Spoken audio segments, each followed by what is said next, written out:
SK will grow its investment and assets in the U.S. to more than $50 billion by the end of 2025.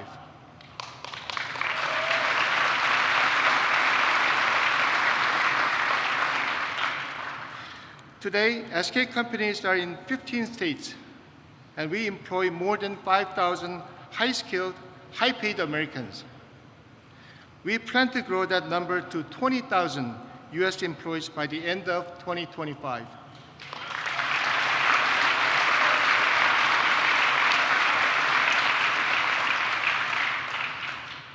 I believe SK can achieve these goals with the critical support of the Biden administration, as well as the leadership of officials like Governor Whitmer here in Michigan,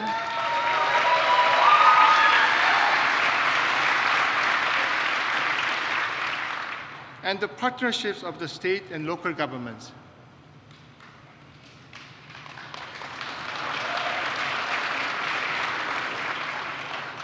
We are excited about the future of SK in the United States. Thank you very much.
Please welcome Representative Dan Kildee.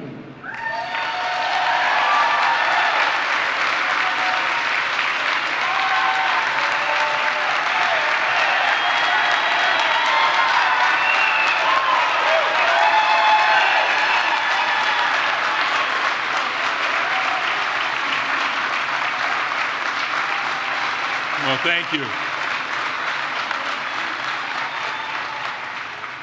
It's good to be home. Look, and it's good to be back here at SK Siltron. This is all about the future. This is where we're doing great things for our region. And it's really good to be here, of course, with President Biden and with Governor Whitmer. Mr. President, as you know, Michigan's leading the way. We're creating good-paying jobs. We're doing it right here. And we're strengthening American manufacturing thanks to the really good work that we've done together. The pandemic taught us a lot. It taught us that we cannot solely depend on other countries for critical components in our economy, like semiconductor chips, for example. We saw what the effect of the loss of those critical elements were to our economy in this region. Families felt it. And that's why Democrats and Republicans, some in Congress, worked together with this administration to pass the CHIPS and Science Act by incentivizing companies to create or produce chips right here in Michigan, not overseas, but right here in mid-Michigan. This new law is fixing our broken supply chains, lowering our costs,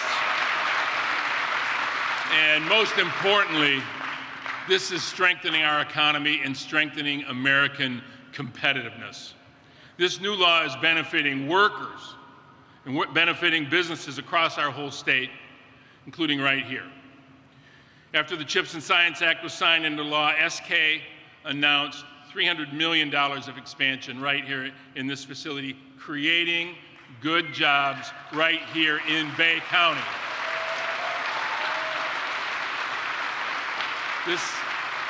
This expansion has solidified mid-Michigan's position as the leading location for advanced manufacturing investment. We're the leading location for that. Look around. We're seeing it happen all around us.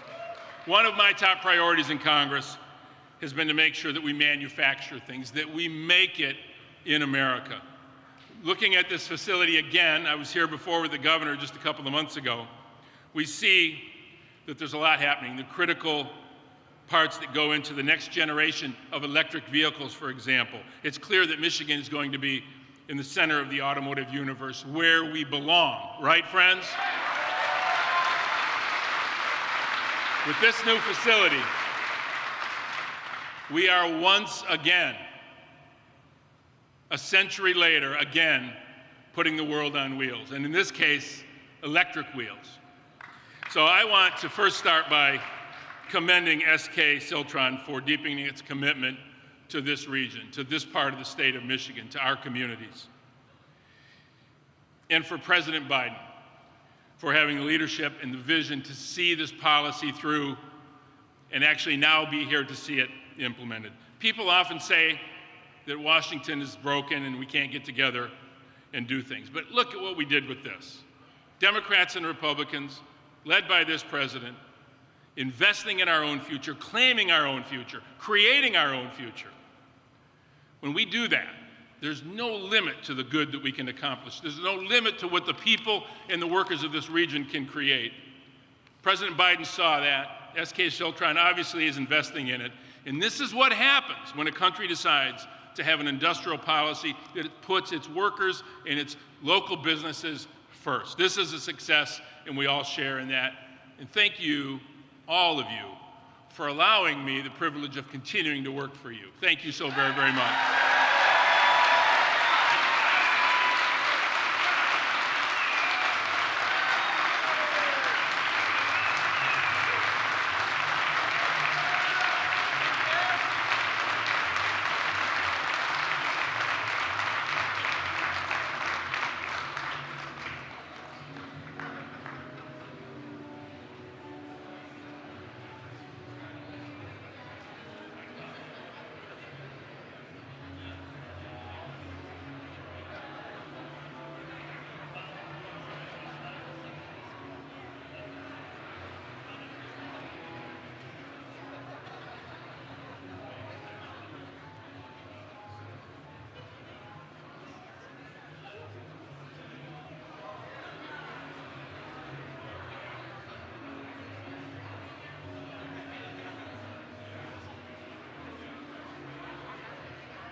Please welcome Governor Gretchen Whitmer.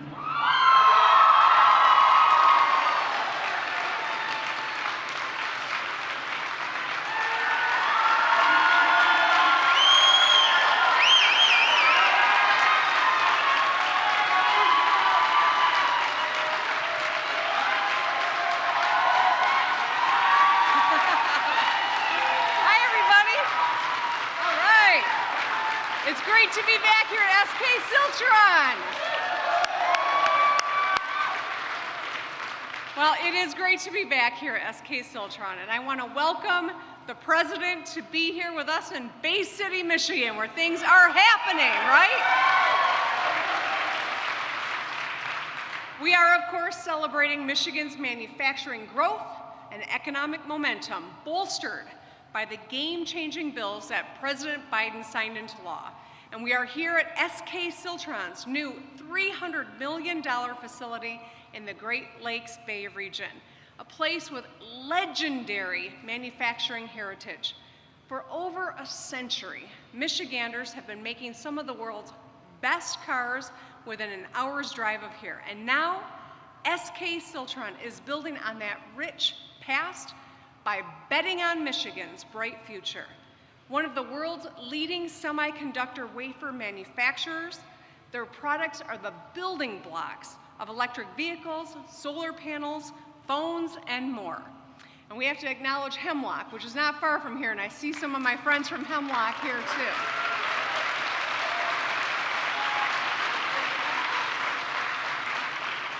I can't miss your jacket, you know that, right? So SK Siltron chose Michigan because of our effective partnership. As the CEO of SK Siltron CSS put it, the support that they received from the state of Michigan was, quote, truly unmatched. Our partnership led them to choose us over several other states that were in the running.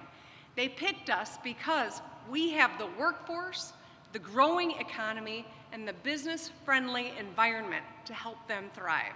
And SK Siltron knows the values that guide their work: reliability, quality, performance, can be found right here in the great state of Michigan. We hustled hard to forge this partnership, and I know it will pay off for decades to come, for future generations to come in Michigan. But more than anything, I am proud that this investment makes a real difference in people's lives, because that's what this is all about. People like Brian, who is an R&D tech at this facility. This gentleman, Brian, was born and raised right here in and around Bay City, and it's his home. And he knows that the work he does right here in his community and the people around the world rely on SK's products. He has a good paying job with great benefits right near his family in his hometown. And isn't that what we all want? To do meaningful work close to our loved ones? I don't know, maybe it's too close to the holiday to answer that yes, right? Now that promise is what helped Michigan build the middle class. It is exactly that kind of work that guides the work of leaders like President Biden and Congressman Kildee and the work that we're doing at the state of Michigan. We want to work together to ensure that everyone has a great quality of life and a good cost of living. And that instinct drives local efforts, like Saginaw's ISD's Youth Ambassadors. All right,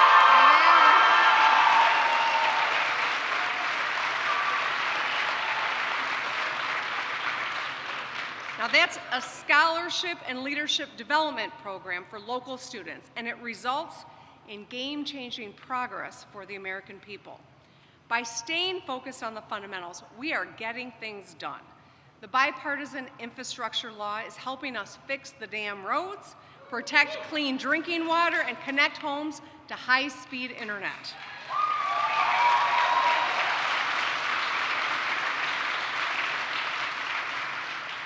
And the Inflation Reduction Act will lower costs on everything from prescription drugs to health care to energy and bring $8.3 billion worth of clean energy investments to the state of Michigan. And of course, we're here at SK Siltron, And I want to highlight the bipartisan CHIPS and Science Act, which is bringing the supply chains home, cutting delays, cutting shortages, cutting costs, and unleashing the power of American manufacturing to help us land more projects just like this one. We all want the future of chips and cars and computers and clean energy to be stamped with the words that make us proud, made in the USA, and better yet, made in Michigan.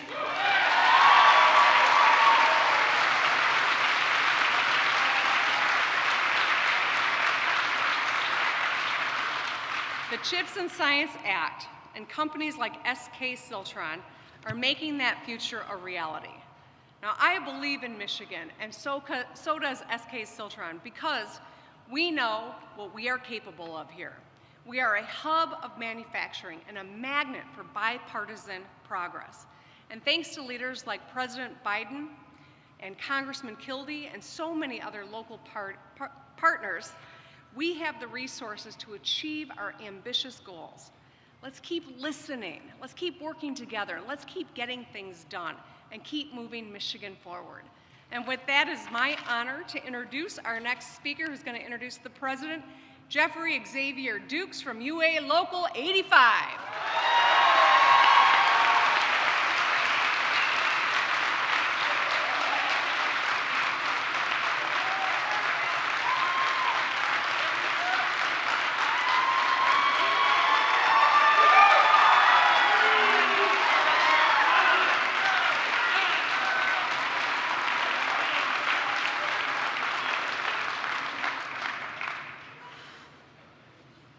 Hello, my name is Jeffrey Dukes, and it is an honor to be with all of you today, this afternoon at SK Siltron in Bay City, Michigan. I am a fourth-year apprentice pipe fitter with the UA Local 85 and Michigan Pipe Trades. I am from just down the road in Saginaw, and I'm happy to be here. The United Association represents more than 362 members with over 12,000 right here just in Michigan. We do make a difference. We are replacing pipes, delivering reliable energy, and building the future of Michigan. A lot of you might not know this, but we go through a 5-year register program. We earn full rate wages and benefits, and we learn the skills from the best trained craftspeople in our industries. For me, it's about having a career in private and providing for my family, and one day hopefully to retire with some dignity.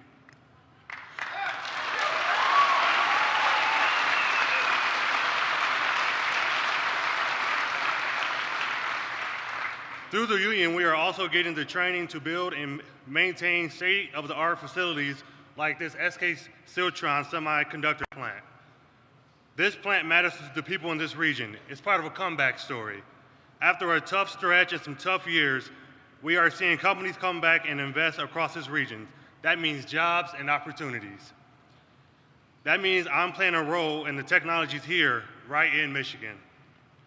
President Biden has been committed since day one to fight for the working families of Michigan. And thanks to his leadership, American manufacturing is expanding like never before. There has truly never been a right time to be a UA member or a union member than right now.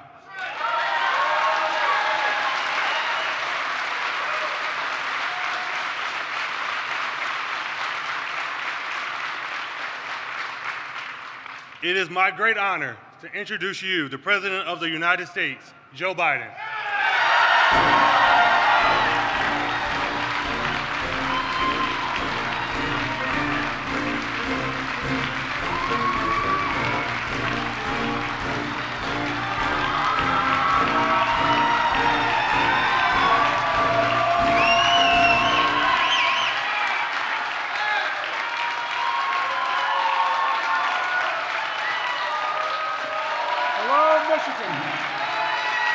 Hello, hello, hello, hello.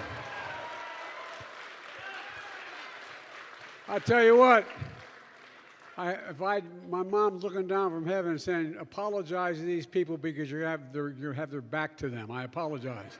I'm talking that way, but thank you very, very much. And I told Jeffrey that I went to a school that had these colors. You guys recognize these colors? Well, my college football coach played at Michigan. And when he made to the Hall of Fame as a coach. And but the thing was that here's what he did, I have to admit his front end. I told this to Kildee on the way up. We stole Michigan's uniforms. Same exact uniforms.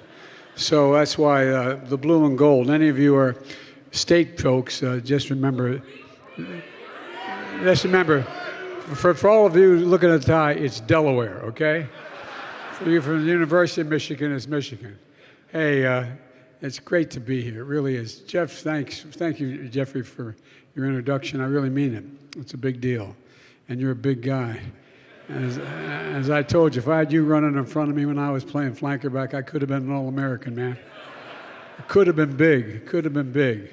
Look, Governor Whitmer, thanks for inviting me back to Michigan. And congratulations on your historic victory. Historic.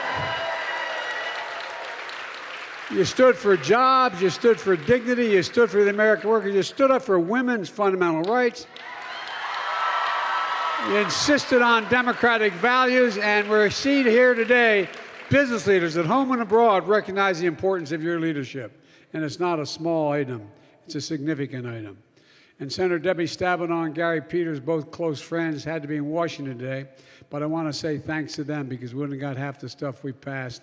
And they're true leaders in the Senate and tireless fighters for the state of Michigan. Representative Dan Kildee, we rode up together. He's one of the most effective members in the United States Congress and a good friend. No, he really is. And thanks for your partnership over the past couple of years, pal. I really mean it, and we're doing a lot to revitalize American manufacturing in Michigan and across the country. And Representative Slotkin came up on the plane with me. Is she here today? There you are. I love her. I'm very careful with her because she's former CIA, and I'm really worried. Good to see you. Thanks for your work on so many important issues of the state and everything you do to support service, women and men, and our veterans all over the world. And all those issues that, as my dad used to say, we used to talk about at the kitchen table. They're the bread and butter issues, and you work like hell on all of them, and I appreciate it. And I also want to thank the leaders of SK Siltron, CSS, and I met with some of their folks as well in Korea. They're a first-rate operation, and they're going to create a lot of good-paying jobs here, Rev. They're going to do that pretty soon. I recently got back from a trip literally around the world. You know that around the world in 80 days? Well, I did it in 6. I started off in Egypt and ended up in Guam and coming on home. And we ended with a meeting in Indonesia with the G20, the 20 largest economies in the world. And it was clear in those meetings, and I mean this sincerely, that the rest of the world views the United States as better positioned than any other nation, any other major nation in the world, to lead the world economy in the 21st century. And that's not a joke. Here we have a strong sense of what all the leaders in the world look to us about. They see resilience in the American economy.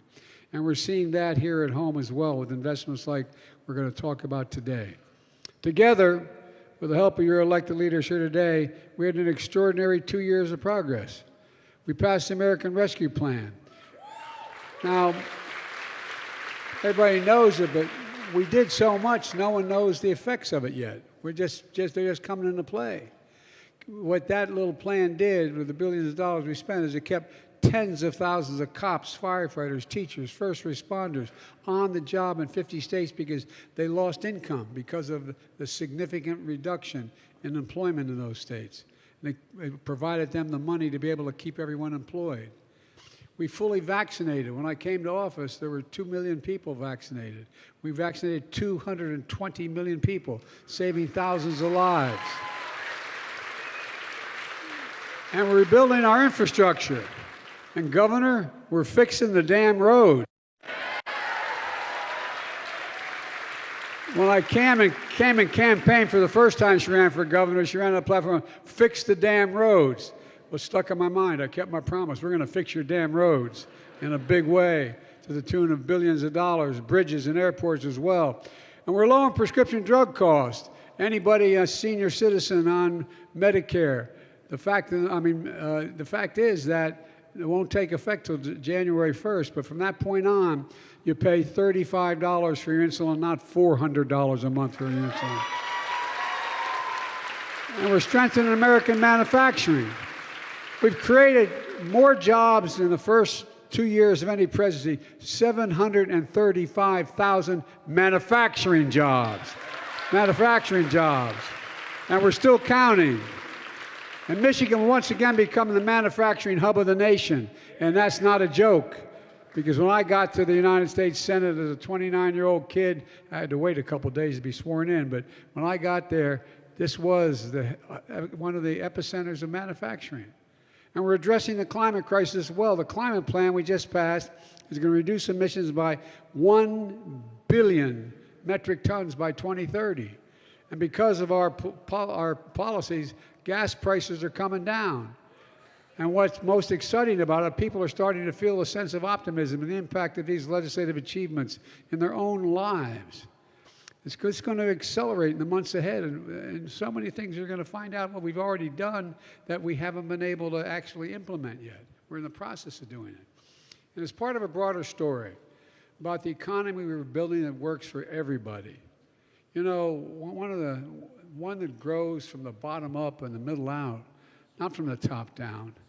When it grows from the bottom up and the middle out, the wealthy do very well. They don't get hurt at all. But working poor folks get a shot, a ladder up, and middle-class folks get a shot, as my dad would say, just have a little breathing room, And that positions America to win the economic competition of the 21st century. My dad used to have an expression, and I mean it sincerely. Matter of fact, it was quoted to me today by one of the congressmen. He used to say, Joey, a job is about a lot more than a paycheck. It's about your dignity. It's about your place in your community. Literally, not a joke, think about it. It's about being able to look your child in the eye and say, honey, it's going to be okay. That's what a job should be about. And thousands of Michiganders are going to be able to look their child in the eye and say, honey, it's going to be okay. It's going to be okay.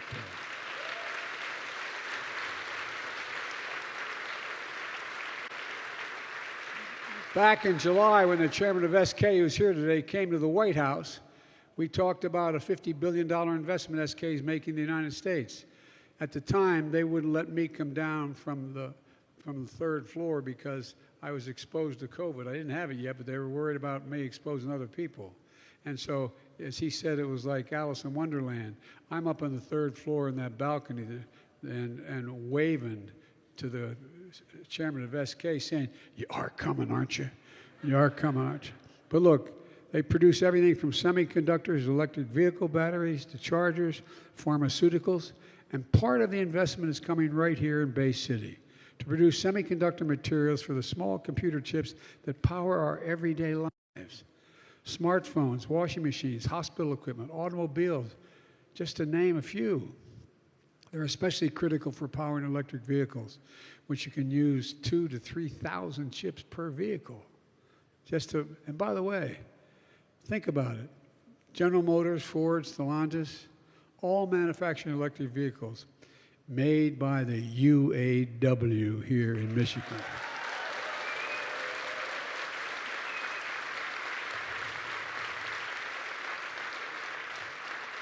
And by the way, if we can hold for a second, the person introduced me.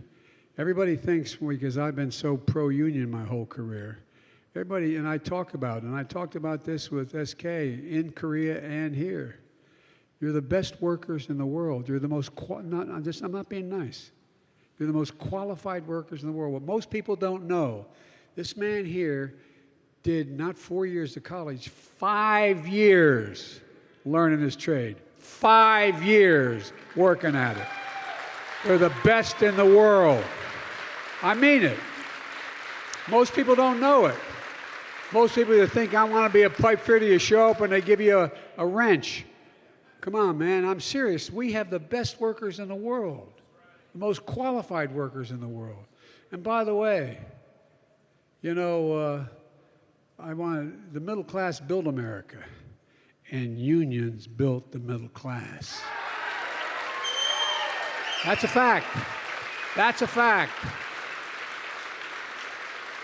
And that's coming from a boy who grew up in Scranton, Pennsylvania, and Claymont, Delaware.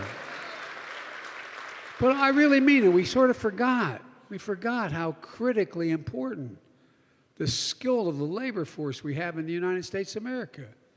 We need these chips to make vehicles. SK came along as making the material that goes into these computer chips. So instead of relying on chips made overseas in places like China, the supply chain for those chips will be here in America, in Michigan. It's a game changer. America invented. I reminded the chairman of SK has become a good acquaintance. We invented the chip in America. We invented the chip in America. Then we got lazy. Federal investment helped reduce the cost of creating a market in the entire industry that America led. As a result, over 30 years ago, America produced 30% of all the chips in the world. Then something happened. American manufacturing, the backbone of our economy, got hollowed out. Companies began to move jobs overseas instead of products overseas because it was cheaper for them. That's why it happened. I come from the corporate capital of the world. There are more corporations incorporated in Delaware than every other state in the union combined. And guess what? A lot of businesses got greedy, go to the cheap labor overseas. Well, now we're sending good products overseas made by first-class labor. Folks, as a result, today we're down to producing only 10% of the world's chips, despite leading the world in research and design of new chip technology. Why does this matter? I had a long meeting with Xi Jinping at the G20. We have met for over 80 hours over the last 10 years. We know each other well. And he's a little upset that we're deciding we're going to once again be, and so are European friends. They're talking about the supply chain. We're going to be the supply chain. The difference is going to be we're going to make that supply chain available to the rest of the world, but we're not going to be held hostage anymore. I mean it. We saw it during the pandemic. When overseas factories that make these chips shut down because of the pandemic, the global economy comes to a halt, driving up costs for families. In fact, 1/3 of the core inflation last year is because of the price of automobiles. They couldn't get the computer chips, so they couldn't make the automobiles, so the price of the few automobiles that were being made went way up. They had to shut down. Workers on the shop floor got laid off. Prices went up because cars were in short supply. The reason I pushed for the passage of the Chips and Science Act is because I knew we could turn things around. I've never been more optimistic about America than I have been the last several years, and I mean that sincerely. Not just here in Michigan, but all over the country. Semiconductor companies are investing literally several $100 billion over the next 10 years. Several $100 billion. The Field of Dreams right outside of Columbus, Ohio. 13,000 employees, 5,000 full-time. You don't need a college degree for 80% of the jobs there, and the average salary is $126,000. Look, a record amount of money to bring chip production back home. That's what that legislation did. We're bringing other key parts of the supply chain back to America as well. Think about it. 10 years ago, how many of you knew what the hell a supply chain was? No, I'm serious. It's a phrase when I started talking about supply chain, people were going, supply. No reason why they should have been. It's not because they weren't smart. We didn't have to rely on the rest of the world. We led the world. And because of the IBW and I got elected, we're going to lead it again. I mean it. Companies in every part of this country are expanding factories, building new ones to make electric vehicle batteries and chargers, creating thousands of jobs in the process. Folks, where is it written that America will not lead the world in manufacturing again. Where's that written? Now the United States has a top destination for companies across the globe looking to make investments in manufacturing again. They see what I see, what you see. We have world-class, high-skilled, highly committed workers, union workers. Union workers are the most highly trained, highly skilled workers in the entire world. That's not a good joke. That's a fact. That's a fact. Or they're building these factories. They're working in them as well. This wasn't built. This was here. But many of the other places where these investments are taking place for semiconductors are building from scratch. Factories are going to make a big difference. And now, I know many of you who are watching at home are like the folks I grew up with in Scranton and Pennsylvania and Claymont, Delaware. You felt left out for a long time. You used to be really thriving economies. The economy left you behind. The industry that's rapidly changing, you were left out. I understand it. My family understands it. That's why when coal died in Scranton, we moved down to Claymont, Delaware, which is a steel town. Used to have thousands of workers, 6,000 steel workers. They're all gone now. Delaware used to have the largest percentage of auto workers of any state in the nation. The largest General Motors plant outside of, they're all gone. It's gone. But hear me, we're going to leave nobody behind this time around. Nobody. We're going to make sure all American workers, with college degrees and without college degrees, are prepared to compete with anyone in the world. We're working with companies and community colleges, technical schools, union-led apprentice training programs to make that happen. In fact, a few months ago, I announced a $52 million grant from the American Rescue Plan, which we passed 20 months ago with the help of your congressional leaders here today. It's a partnership right here in Michigan, including the Big Three and the United Auto Workers, to train our workers, upgrade our factories for the electric vehicle revolution. You know, we were talking on the way up in the plane. We had a little event that your congressman came to. I put together in the South Lawn of the White House. In the process, I had the CEOs of all American auto companies. And Mary Barra, the chairman of General Motors, was suing the state of California because they had a higher air quality standard than any other state. And he's arguing it couldn't be higher than the national standard. And we had a little talk. I'm not saying she did this because of our talk, but I asked her what was going on. And about 2 weeks later, she gave me a call. She said, I dropped the suit against California, and I commit to you we're going to go all electric at General Motors. Every other auto company did the same thing. They all stepped up. So just like over the last century, American workers built carburetors, now American workers are going to build vehicles, batteries, and a new clean energy economy. My approach to building the economy of the future is working because of the strong support of your delegation. Our economy grew at 2.6% the last quarter, while inflation started to slow and unemployment stayed low. Here's what that means for folks here at home. We've added jobs every single month of my presidency, 10 million total new jobs, more than any other administration in history in the first 20 months. More than 735,000 of them manufacturing jobs. Exports are up. And I mean this, we're making things here in America, as I said earlier, and we're shipping them overseas instead of shipping jobs overseas. Look, like we've been doing for much too long. Like we were doing before I got elected president. Inflation at the grocery stores, thank God, beginning to slow. Prices for things like clothes, television, and appliances are going down. That's good news for the holiday season. Earlier this month, we saw that the growth price in businesses pay for goods and services is also down. And here's the really good news. They're not down enough in Michigan, but gas prices are down back to where they were before Russia invaded Ukraine. They've dropped $1.50 from their peak this summer. And in Michigan, they dropped $1.60 from their peak this summer. If you're a Michigan family with 2 cars, you're saving an average of $170 a month compared to what you were paying in the summer.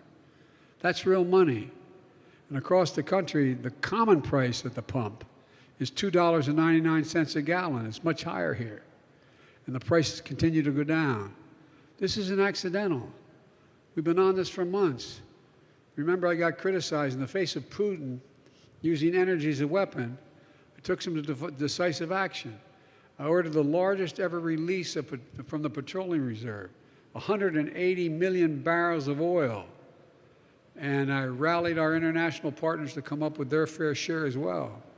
That helped put downward pressure on price because we were producing more gasoline. That helped stabilize crude oil markets and reduce prices at the pump. Now, I've been calling on energy companies who had the biggest years they've ever had in all of their history to begin to pass on those savings to the American people at the pump, or they're going to be coming to them. And while these prices are lower, they're not low enough. I continue to call on the producers to invest their record profits in America for Americans. In America, we can do two things at the same time. We can increase production and lower prices for American consumers and businesses in the short term while accelerating our investment and transition to a clean energy future. And we're going to do that. We're doing it. It's going to take time to get inflation back to normal levels as we keep the job market resilient. And we could see setbacks along the way. But we're laser focused on this, I promise you, we're laser focused on this. In the meantime, for the first time in a long time, we're investing in America and we're investing in ourselves. I signed a once-in-a-generation investment in our nation's roads, bridges, railroads, ports, airports, lead-free water systems, high-speed internet, and the biggest investment in American infrastructure since Dwight Eisenhower's interstate highway system. Nothing's been as big since then. We're building 500,000 electric charging stations across the country. We have the money to do it. The Great American Road Trip would be fully electrified, where your driving costs along the I-10 or I-75 from here to Michigan. We just announced funding from Michigan Tech to help develop technology to recycle batteries in a way that uses less energy and reduces greenhouse gas emissions. We're making the single largest investment ever, $1 billion, to clean up and restore areas around the Great Lakes, including the Detroit River, the Kalamazoo River, Torch Lake. This is going to matter. It's going to matter for your kids and your grandkids in a big way. Mitch Lander, the head of our infrastructure program, was just down the road in Saginaw, announcing hundreds of millions of dollars of funding to clean up drinking water across the state of Michigan and replace lead service lines. We're making sure no more Flints ever again. I mean it. No more Flints ever again. We're increasing capacity at the Port of Detroit, rebuilding platforms to handle dry bulk cargo, improving the connection for rail lines so companies making things here in Michigan can get their products to market faster and cheaper. And when you see these big projects in your hometown and cranes going up, shovels in the ground, workers with hard hats, I want you to feel the way I feel. Pride. Pride in what we can do when we do it together. So let me close with this. It's been a rough few hard years for hard-working Americans. For a lot of families, things are still tough. But there are bright spots where America is reasserting itself, and this is one of those bright spots. It's also happening in places in like New York, Idaho, Arizona, Ohio. I asked the CEOs of the Fortune 500 companies a question. When the United States decides to invest considerable resources in new industries that we need to build up, does that encourage or discourage them to get in the game and invest? And the universal answer was it encourages them to get involved and invest. Federal investment attracts private sector investments, creates jobs in industries. It demonstrates we're all in this together. And that's what today's about. I've said for a long time, if we invest in America, we can change this country. We used to, one of my staff, anybody's tired of hearing me saying it. You know, we used to invest 2% of our GDP in pure research and development. The federal government invested in that. That got down to 0.7%. Well, we used to rank number 2. Now we rank number 8 in the world. What the hell is what's going on? No, I'm serious. Think about it. We can change this country's future. That's what we're doing. And the whole world is looking now to invest here in America again. Again.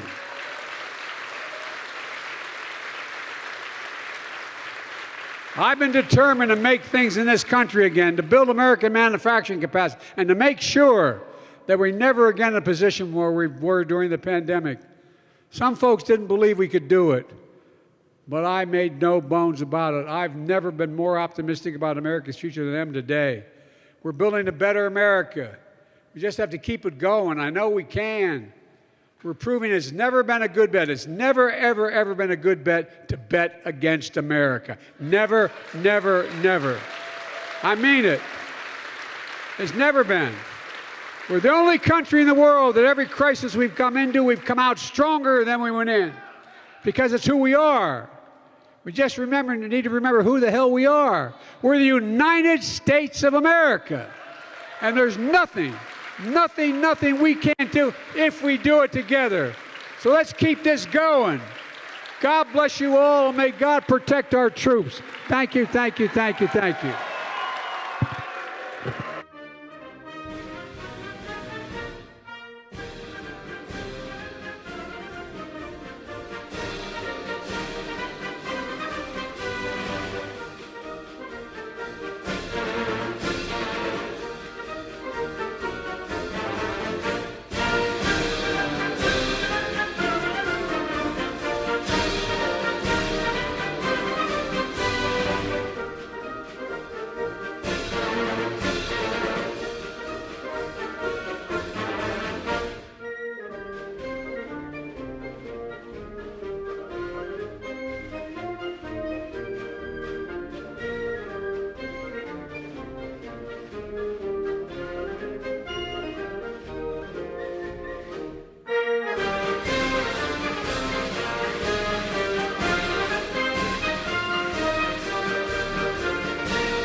USA, USA.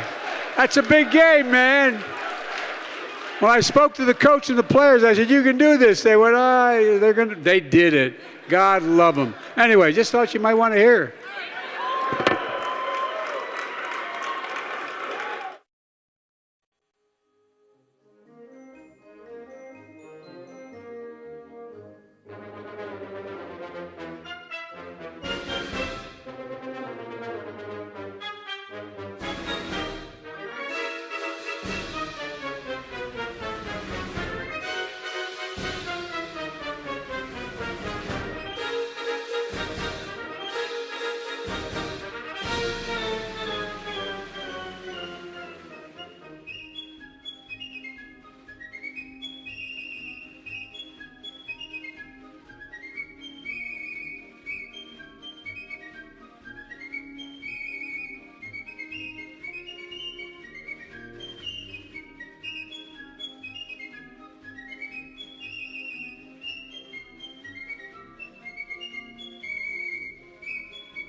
you.